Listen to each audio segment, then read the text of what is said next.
Hello and welcome. I'm Alexis Moon and this is Lyndi MacRae. And we are talking all sorts of fun and interesting things. So Lyndi she's the business intuitive. So she has her healing aspect and then she's got all this beautiful businessy, more serious, but not really, digital marketing and just, combining all of this together. And she walks in both worlds. So we're going to have a wonderful conversation. And Lyndi, tell me a little bit about yourself, please. Well, where do I start? That's quite a story. I feel like I've lived many lifetimes within this lifetime. Mhm. And I'm just going to jump around a few places. So in 2000 is when I first did my Reiki. I was pregnant with my second child and I was having some, I don't know, whatever I was having back at the time. And a friend did some Reiki on me for the first time while the baby was in the belly. And then after that, in 2001, I think I did my level 1 and then did level 2 in my Reiki. But then that got poo-pooed by the person I was with at the time, who I'm no longer with now. So I kind of let it go, but I got into that. I started my gem trees as well. So gem crafting, crystal gem trees Oh, was beautiful. another thing that I got into. And I've got a little page there called Crystals and Gem Trees, something like that. That was started back then. So, that I started that and I was always into Enigma, in my 20s and stuff like that, listening to it. And, that goes back to Atlantean mermaids. I've always had an affinity with mermaids. I've got the mermaid hair. That's just all my natural stuff. And I've got my mermaid tattoo here. Mm-hmm. And I've got the technology camera keeps fading in and out. So Alexis and I were having the joke saying it's my energy pulsating. So I So apologize if it's a bit distracting. if anybody knows, we would love to hear some thoughts on that because honestly, I don't know. Lyndi doesn't really know. Yeah. Who knows? I'm techie, but I don't understand. It's something to do with the focus, but I'm not moving. Nothing in this room is changing. Anyway, so yeah, I've been an entrepreneur since. I'm just going to start at the beginning so my brain timeline remembers. So entrepreneur since primary school, got into after school activities, doing Hobbytex painting, which was a fabric painting. Oh, I love that. Yeah. Cool. And then when I left primary school, I went back and I supported the teacher because people were she was having trouble, she needed help. So I would volunteer and just go back there and spend the afternoons there, which mum was happy because she was at work and I was still sort of, she didn't have to pay for after school care, but I was actually helping. I then became the youngest Hobbytex consultant in Australia back then. So I couldn't even drive and I was direct selling the Hobbytex paints. I would have to get driven to someone's house and do a presentation and a demo. And I'll just let you know, my mum had those paints. yeah, I've still got them in the shed. I still got my I big remember the carry little case. tubes and they're Yep. like the old style metal. Yeah, Yep. she had a tin and everything, but Yeah. that's a long time ago now. Yeah. And I've still got that. I'm not a hoarder at all. I've got this thing in the shed going, well, one day, because they're still good because they're just acrylic paints. They haven't totally dried out, but the tips probably have. Anyway, won't go into the details of those. So I used to do that, the direct selling. So I got into that, used to go to the meetings where they're teaching you how to become a salesperson and sell Hobbytex and all that sort of stuff. So I got into that from a very early age. And I've always had this drive to do something more. And then I went through a lot of different jobs. I went to uni and did nursing. So I was, qualified, ended up working in operating theatres, which was really, really cool.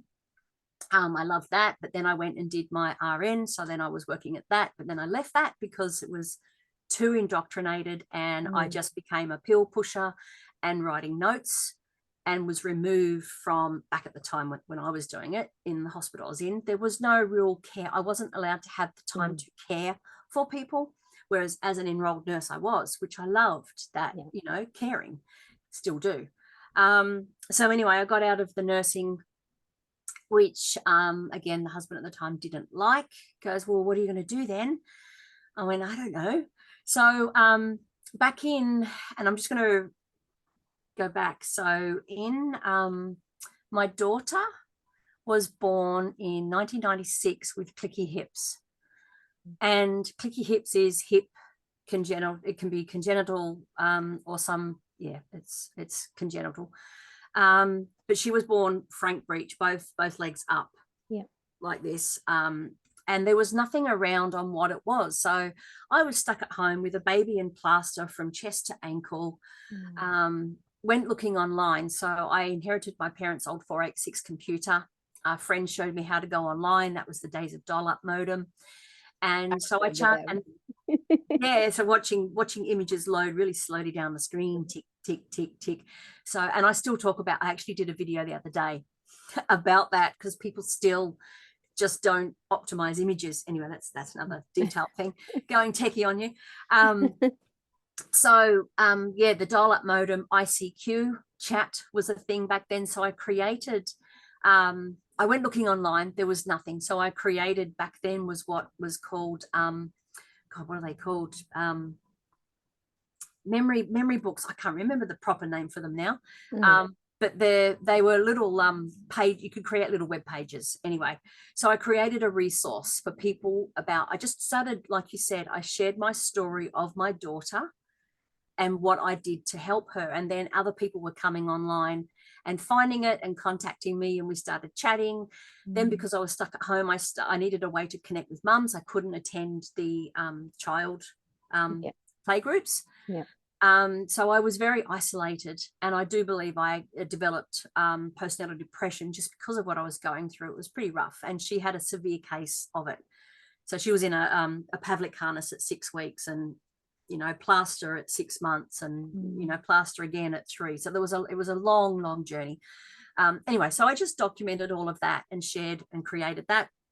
I then started this thing called Mum to Mom Chat. So it was mums in Australia and moms over in the US, Canada, as well. So we had a way of chatting and connecting online. So yeah, that was one thing that I did back then. So that was connecting and supporting and nurturing and things. So that then led me into building websites. So I got into web development. What can I do from home? I couldn't go back to nursing. The husband, he worked as a nurse as well, so he did shift work. How could I look after a baby that had extra needs plus do shift work? And it was just I just couldn't do it all. So I went, well, what can I do? So I got shown how to use Microsoft Front Page, and then I moved on to Dreamweaver, and then other things. But then I was building some websites back in 1998. The first website came online in 1993. So that's how long I've been playing in this World Wide Web space, which now, since I've been doing, in the timeline to 2024, I look at it and I relate it to our nervous system, the mycelium network, which is the mushroom network underground, and the internet is all a network, a neural pathway network connecting. And what I now know with in the woo-woo side of things, that we are all one and we are all connected, and it is all just energy and motion and connection. So I thought it's no wonder I really connected into the World Wide Web back then, because it was my way of connecting into the world when I was just stuck in this tiny little place, little speck of a place here, but I wanted that way to reach out and connect. And that's what Facebook does these days. People go, oh, Facebook.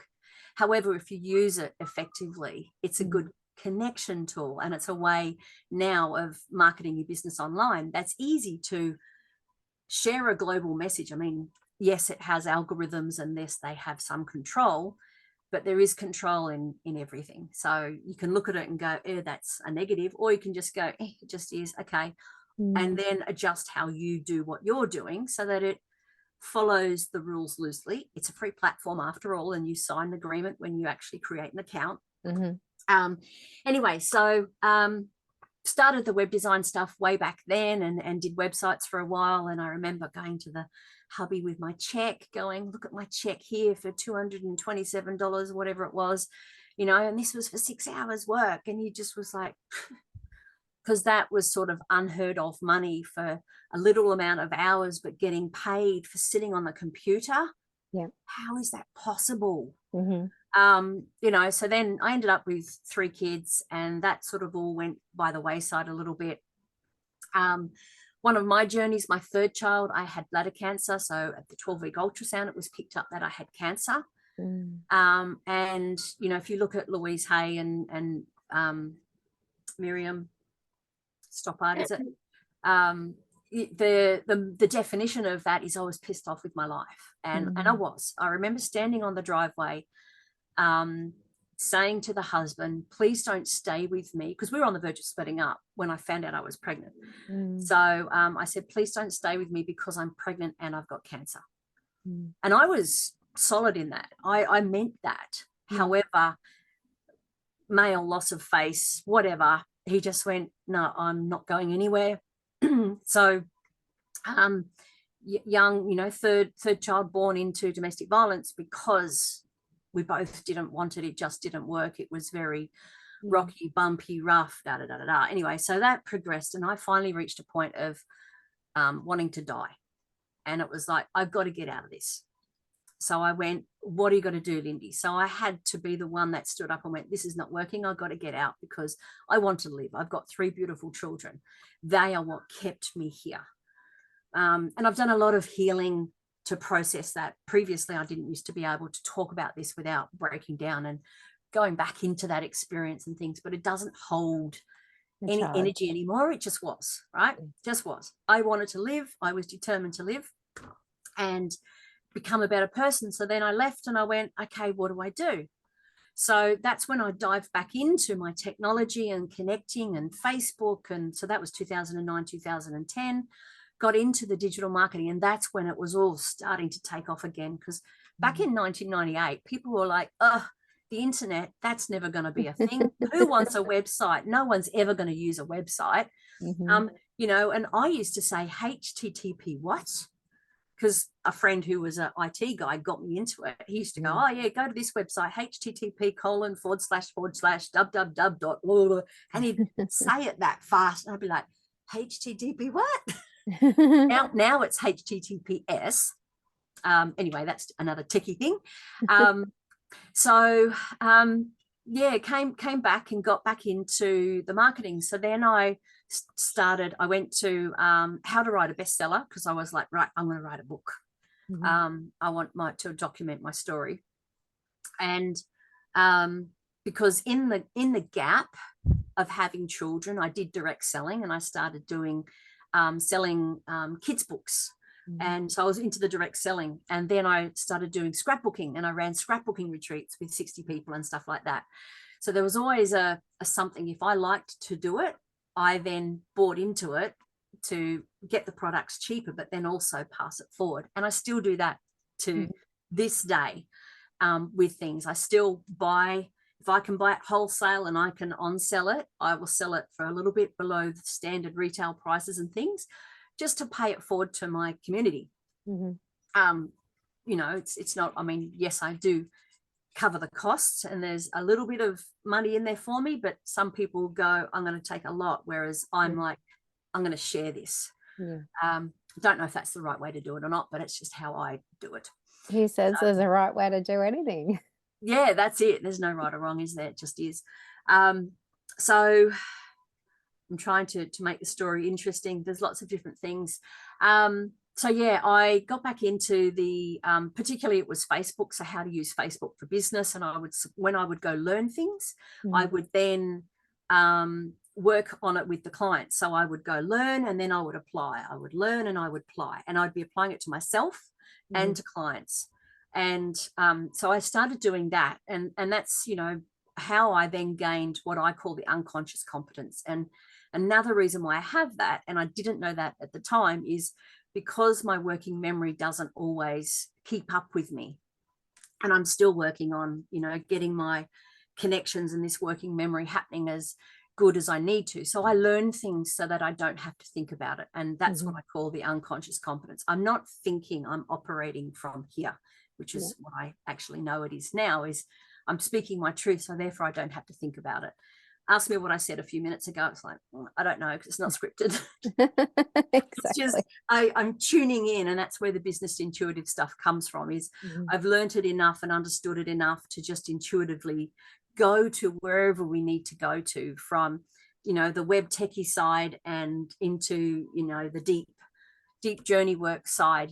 I've gone from there to there, pretty much whatever I've needed in life, I've gone deep into, and now it comes through, and you get your messages of, okay, you need to do this. I'm like, okay, I'll do that. So just pulling it back to the journey and the story, doing all that social media marketing and things. And then I got introduced to the marketing automation side, and that was in 2010. That I was then doing that for a client and doing event management, and because they ran events all around Australia. So I did all the marketing campaigns and all that stuff for that. And then I started doing it for other people. I was doing lots of business training and things like that. I traveled all around Australia to all these different events and things. Studied a lot of the masters overseas as well. So I've always had the belief of, and I guess the mentors who taught me said, go to the man at the top of the mountain. That was from Mal Emery. I don't know if anyone in, the alternative space will know who that is, but he's one of the high level, well, I would call him one of the marketing greats in Australia. He used to run street smart marketing. So he used to say that. So I used to look at that and go, okay, well, you're the man at the top of the mountain. How do I access you? Now, the man at the top of the mountain always has the higher price point. He's like in the medical profession, your specialist. A specialist is highly skilled in a particular area. They're also aware of all these other pieces over here, but their specialty goes really, really deep in one particular thing. So, and the other one that I got told, which I still use all the time, is someone needs to have at least 5 times more experience than me at that thing. So if someone's done it once, great, but you need to rinse, repeat to have a proven concept that, okay, yes, you're qualified in that. Because, I've had a lot of exposure to a lot of different things. So a person who's just starting in something doesn't necessarily enable me to go as deep as I need to, because I've already got that light level of understanding. So I like going to someone who's really specialized in things, because they can then help me tap into that piece that I need to reach. Anyway, off track. I find that fascinating. It's not off track. Cool. So what else was there? We're saying what was my story leading up to here. So got into started specializing in the business automation, marketing automation, particularly in e-marketing, and using it as the strategy. So I developed my business, which it used to be called Foundation Marketing, because my brand Interweb, which is the name I built in 1998, because I closed down, someone else took it up in Western Australia. So I couldn't get it. So then when I came to a time of I needed to re-register business name and everything, it was Foundation Marketing Network. So the website was foundationmarketing.net. It's still sitting there, of very old dinosaur site, but it's still sitting there. So yeah, because I'm all about building up the foundations, and I still am. That's a core of who I am and what I do, is what are your foundations like, whether it's in your business or birthing your baby online, or is it in your personal life? What's your foundations like? Because if your foundations, your nervous system is rocking, then your whole world can be rocking. So how do we stabilize this bit down here? So yeah, I've got the marketing side of me, and I loved it that much that I wrote a book. This was a whole birthing process in itself. And while I refer to, so I'm a Keep Certified Partner, which is the tool I was using back in 2010, which was a marketing automation tool. It used to be called Infusionsoft. And it's a CRM, which is a customer relationship management tool. And what that does is enables you to deliver and market your business online, and you can, collect the leads, convert them in with sales, and then deliver the wow factor plus there's business operations in there as well. So it covers 4 areas, and my Facebook banner at the moment's got the picture of that on there. And that's what my book's about. And it's about life as well. We want to have a happy ending in life. That's a tagline in my book. And I go, you're not one of those ones. They're good too. But think of yourself as a customer experience, that you've gone shopping and you go through the Coles checkout and you actually go and see a person and they're smiling and happy and chatty and how are you today, Alexis? And, and you're like, oh, great, thank you. And you have a bit of a exchange of conversations versus going through a checkout and someone's just like, yeah, such a big difference, isn't it? It's like there's energy in that. And that's a customer journey experience. And so you're walking out of the shop either going, oh, that was great, or you're going, well, they're having a bad day, aren't they? So the energetics of things all flows through in all areas of our life. And this is what fascinates me. When you're writing an email, if you're cranky and you're slamming your fingers on the keyboard, it comes through. It comes through if you're writing a blog or whatever. So I like me crafting the gem trees. I would never sit and craft a gem tree when my energy was out of alignment. And one gem tree I was, commissioned to make. Took me 2.5 years to make because I was going through that's when I was going through a breakup with a partner, really rough time. So I didn't want to touch it and put the energy into it, even though I knew this person desperately needed it. She was also going through a similar experience to me.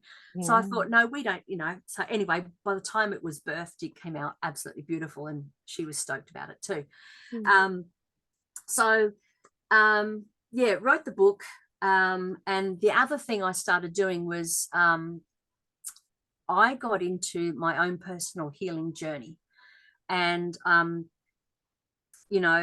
there was a lot of deep work I needed to do. I'd been on antidepressants for 15 years. I had chronic depression and anxiety.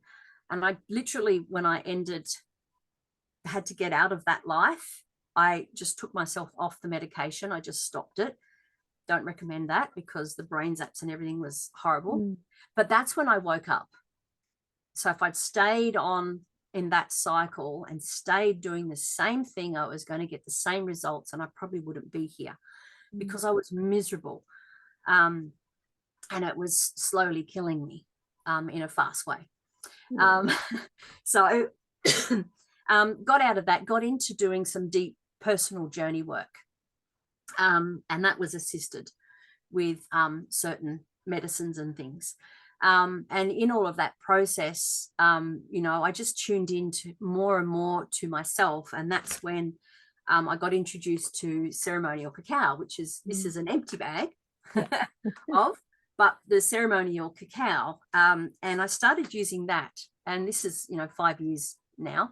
And then people started asking me about it. And, we were doing sound healings and things. So that's when Aztec healing came about. So that's, but this was me. We touched on the walking in two worlds. I was keeping them separate, going, well, no one in my marketing world, even all my posts and things, I never really shared that I'm actually a hippie at heart that loves sitting around singing songs, playing drums in my hippie clothes, hugging trees or walking in nature or just, all that sort of stuff.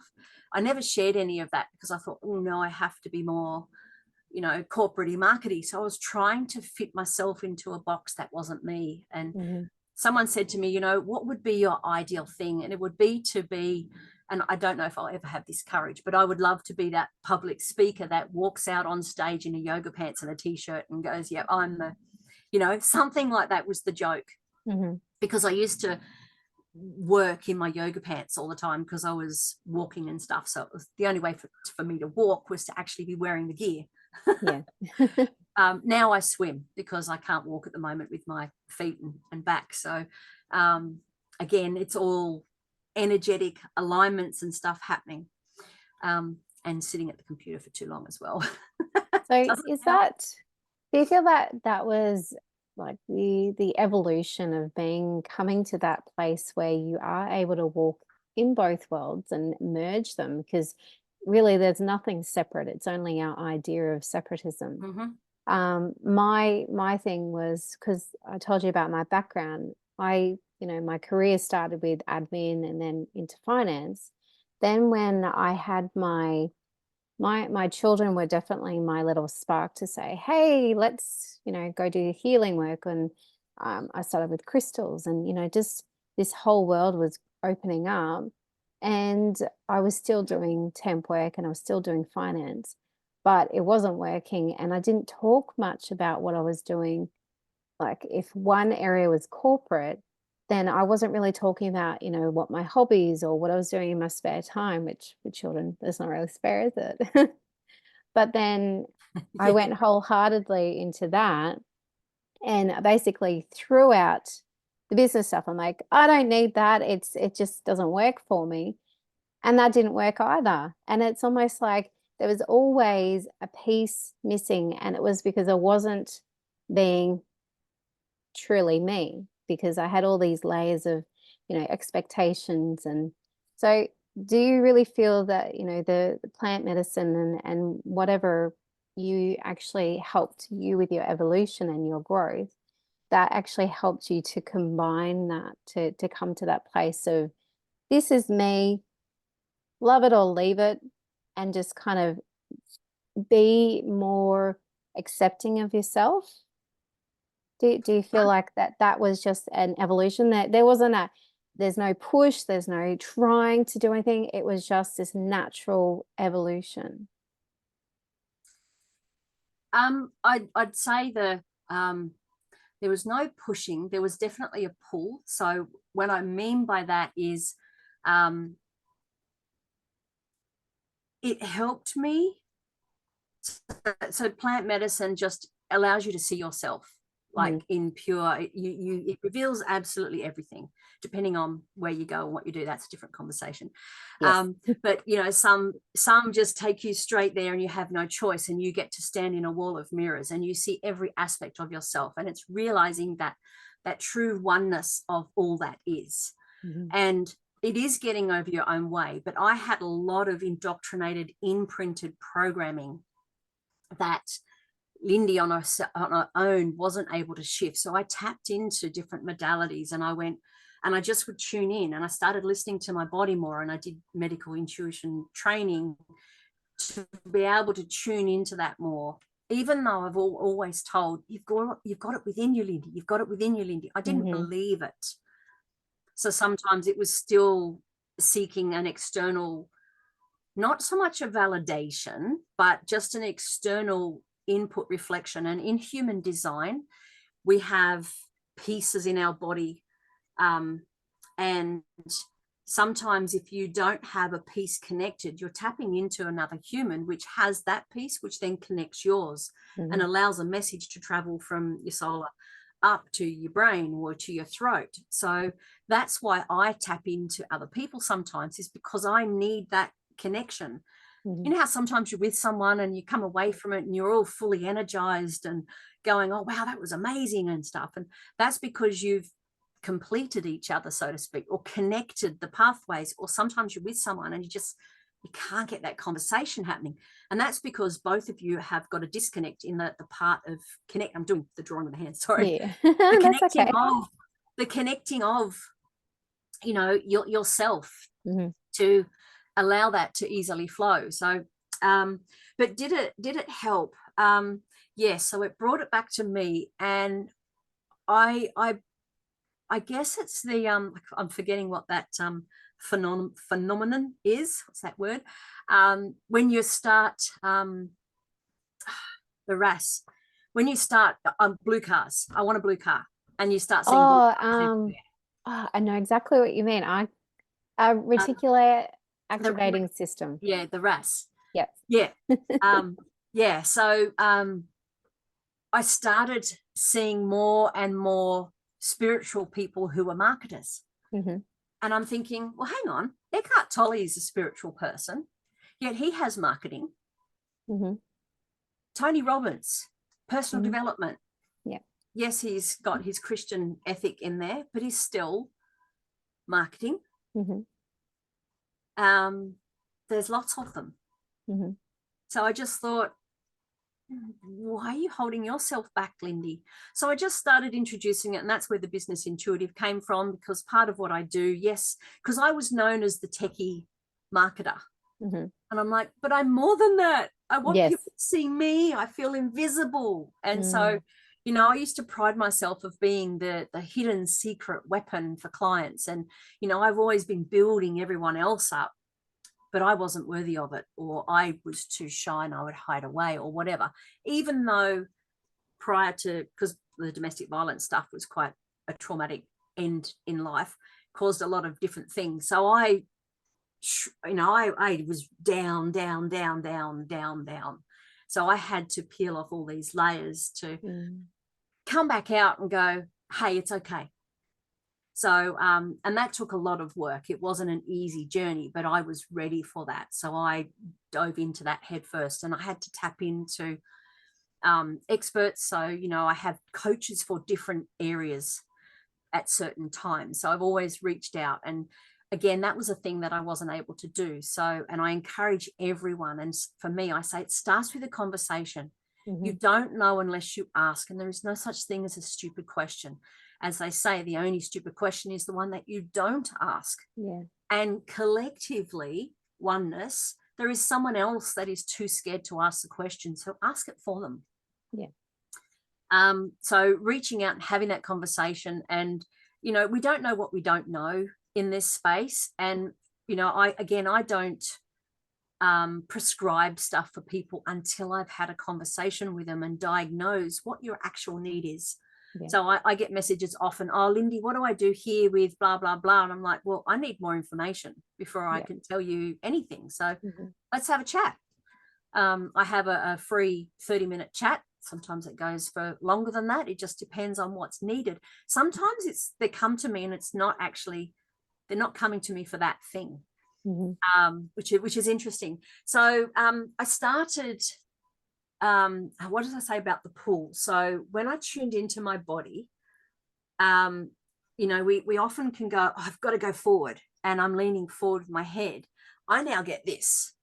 I get a pull whole body here from my heart. I get this feeling like I'm getting pulled forward. I'm like, oh, okay, I'll go do that then. Okay. And it might be just something drops in, and then the words flow. And then sometimes when I'm talking, the words will just stop, and I'll be like, okay, well, that's the end of that conversation then. And that's when I tuned into, hang on, I'm doing this channeling. So for someone's marketing idea, they'll share, and I'll ask questions and get some information. And again, there's no script.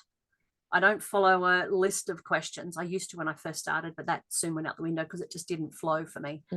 So then I just ask questions based, you know, we just go back and forth. And then this thing comes in and I'll be like, and I'll be seeing it all. And this is where I wish the matrix was, I could tap into it. And as I'm thinking it actually creates it. And then we're like, okay, job's done. Yes, AI is coming on board. Some of this stuff's becoming possible. Some of it's outside of, even out of my ability, my brain capacity. So some things I'm staying where I am, staying in my swim lane. So yeah, the sound healing circles came, the sharing of the music. So I did, you know, my level 1, level 2 sound healing things, because there's a science behind it. You know, you can actually do harm playing bowls in the wrong way, the tunes and frequencies. You can actually go into dark spaces versus healing. So that was an important thing for me to learn, the science behind it. I wasn't aware of that. I'm aware. I've got my crystal bowl, and I play it every now and then.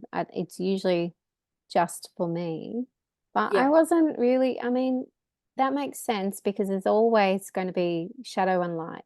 So there's always going to be an opposite, or because we do live in a world of duality at the moment. So that makes sense, but fully not aware of that. So I'm glad to hear about it. Yeah. So with sound frequencies, there's a sound with your 7 set of bowls. You've got a frequency for each chakra. And when you're playing them in harmony, they work. But then you can play binaural beats, which is side by side, which creates this wobble, which creates a feeling of uncomfortableness inside. So I use it strategically to shake the cells up and then bring them back to harmony again. Because crystal bowls can take a prickly cell and turn it into a nice big plump ball, which can last for a few days, or until someone goes at you and the cell can go again. So that's, you know, it's not a permanent thing, but what it teaches you is this is what it feels like. So then you can learn to tap into and step into that timeline, because time doesn't really exist. It's one of those concepts of, you know, yes, there's clock time for us in this human form. You know, our calendar, we started at 9 o'clock, blah, blah, blah. That's what Eckhart calls clock time. So yeah, sound frequencies can have, because we're made up of water, and you've probably seen that experiment with the ice, and if you talk to it or play horrible music to it, it gets very sharp and jaggedy and beautiful harmonious things. Plants respond the same. Plants respond to kind, plants respond to not so kind, and will wither away, and that's all because of that energetic frequency and connection, you know, that we have with everyone. And you know, your auric field, when you're walking around, you know, people are happy or sad. I walk around the shops and I smile at people. When they're grumpy, I look at them in the eyes and I try and get eye contact and I smile. And they sort of look away, but then they look back and then they smile, and you can see that you've done a pattern interrupt break. And that's me bringing my marketing into bringing joy, or walking around the shops. There's a cleaner cleaning. Thank you so much for doing such a beautiful job. And they've been seen and recognized and acknowledged, and everyone normally gets frustrated, cleaners again, but it's like, no, thank you for doing that. So I don't have to. Thank you. Yeah, exactly. Because nobody picks up after themselves. Yeah, so it was bringing the two worlds. It was more listening to self and just going, yeah, F it. I'm gonna just do me, be me. And I another thing I've started saying is egos come to me to die, right? And what do I mean by that? Well, I operate from my heart space. I operate from love. And people go, hey, you can't love everyone, blah, blah. It's like, well, that's where I'm choosing to operate from. And it's not always as easy as that, but that's where I choose to come from. And I will shine, you know, that's the light shining. And yes, we all have a shadow self. There's light and there's dark, there's the shadow. That's the yin and yang. That's the opposites, the opposites, you know, of positive and negative type stuff. A battery, always there's an equal opposite. Whenever there's a problem, a solution's also created, and that comes from the Abrahams. So there's all this stuff that I've done in the past always comes through when I'm working with someone. So it applies into the marketing, because they might not actually be with you. Yes, they might need a marketing system or a solution or help with something techie, but the conversations that go on outside of that is completely different. And that's where my alternative self kicks in. So it's not just like, well, actually, you didn't really need that techie help today. You needed help with this. I don't say this to people all the time. Sometimes it depends on who it is. So some people aren't open to it. So I don't push it on anybody. I just will be me. So, so I just decided that, pardon? Best way to go, be you. Yeah, but it's not always, I mean, people go, oh, it's easy just to be yourself. But when you've got a lot of that conditioning and stuff, it's not always as easy as what people say. No, you got to break it all down, really, and use that as the building blocks for who you truly are. Yeah. So I've done some studies, and I run the sound healing circles, and I have 6 events a year for those with my Mama Cacao ceremonies. Got the next one coming up on the 13th of April. Beautiful. And that one's already fully booked out. It's turned into a couples one, and it's on the 13th, which is using sacred geometry, and there's 13 people coming. So I went, okay, we're playing with the absolute, because 13 in sacred geometry, the Merkaba, which is this baby. And, you know, that's a Jing Chen thing. you know, that was like an unlocking for me, learning about the sacred geometry and the 10-point Merkaba. And so operating from that space has really allowed me to tap into every aspect of myself and go, okay, I'm now ready to actually operate and be me, do me, and walk forward with love and give love. So what was I saying before? Egos come to me to die because I'm a truth speaker, and I will call you on it. And I don't have a filter. I will say it as it is. Sometimes I'm like, oops, foot out of mouth, or you blurted again, you shouldn't have said that. And, you know, some people will go, well, that's ADHD. So yes, I'm diagnosed with ADHD and Asperger's. So I'm highly emotional, and my nervous system can get overloaded, and I can have an Aspie meltdown. And I've done that on client calls before, and I've been embarrassed, but I've gone, well, sorry, but it's just me. It's okay. Just give me a moment, and then I'll reset and come back. So I can never work in a corporate world. It's just too regulated for me. However, I can work with people who do. Yes. But it's not a place. Yeah. So I just have to adapt. So people go, well, what do you do? And I'm like, what do you need? What do you need? You know, what do you do? And then the conversation starts and things, because people go, well, how do I tell people, you know, what you do, Lyndi? And it's like, well, that's where I'm now starting to say I work in both worlds. People seem to understand I'm walking both. Yep. I've got my Aztec healing side of myself, and I've got my interweb marketing and, you know, that sort of like the digital marketing agency side of things. So that's where I came about with Holistic Bliss and joining there and writing those articles and sharing on there.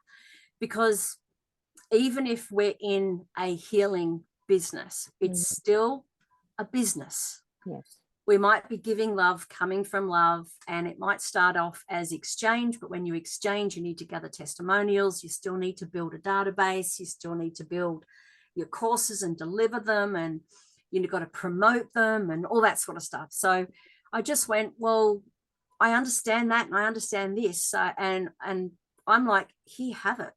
Yeah. You know, I used to have super high prices. I went through the marketing thingy and training, put your prices up. But then it reached a point of, hang on, I'm working with people I don't want to work with. And the people I want to work with can't afford me. Yeah. So I went, how do I reset that? So I created my group coaching program. So I'm then, and that's where my signature program, Wisdom to Wealth, was born with my 5. And that was 8 years yesterday. I had the Facebook memory. Oh, congratulations. Yeah, thank you. That was exciting seeing that, of when its name was birthed, because it was, you know, naming of a thing. What do I call it? And Wisdom to Wealth was that. And that's, you know, taking your knowledge that you've got in here and in your heart and actually delivering it in a way online that delivers the happy ending. So that brings us around that full loop. There was a lot in that. So if you've stayed here watching, listening to me talk all that time, thank you. That was beautiful. And honestly, we could continue because there is so much to talk about. But yes, I think we'll let the people have a bit of a break. Yes. Oh, thank you so much. I'm just absolutely, there's a lot in that. I'm just going to digest as well for myself. And I know a lot, people will get a lot out of this if they stick through. So I know there seems to be this whole culture of like 3-minute videos, or, you know, 5-minute. I can't watch any longer because, you know, their attention span. But honestly, if you stick it out, you'll learn a lot. Yes. So we can find your books at www.indemandboss.com. Yep. We've got the digital marketing, and that's that HTTP. What's that colon? Just do the interweb part. You don't need to do all that other bit. Interweb, sorry, IN2 web, web.com.au. Yep. And the healing space, you can find Lyndi at aztechealing.com.au. And she's also on Facebook. So she's got Lyndi MacRae Marketing. No, it's just Lyndi MacRae. So I looked at that wrong. You can just look me up and connect here. Look her up. She's got some amazing stuff. And honestly, there is just so much I could go on. So we will close it right now. Thank you so much, Lyndi. I really, really appreciate it. And there's just so much, your story, you've got so much really wonderful things to share. So thanks for sharing them. Thank you for having me on. It's been a You're pleasure. so welcome. And thank you for the listeners. Yes. Thanks, everyone. We'll catch you next time.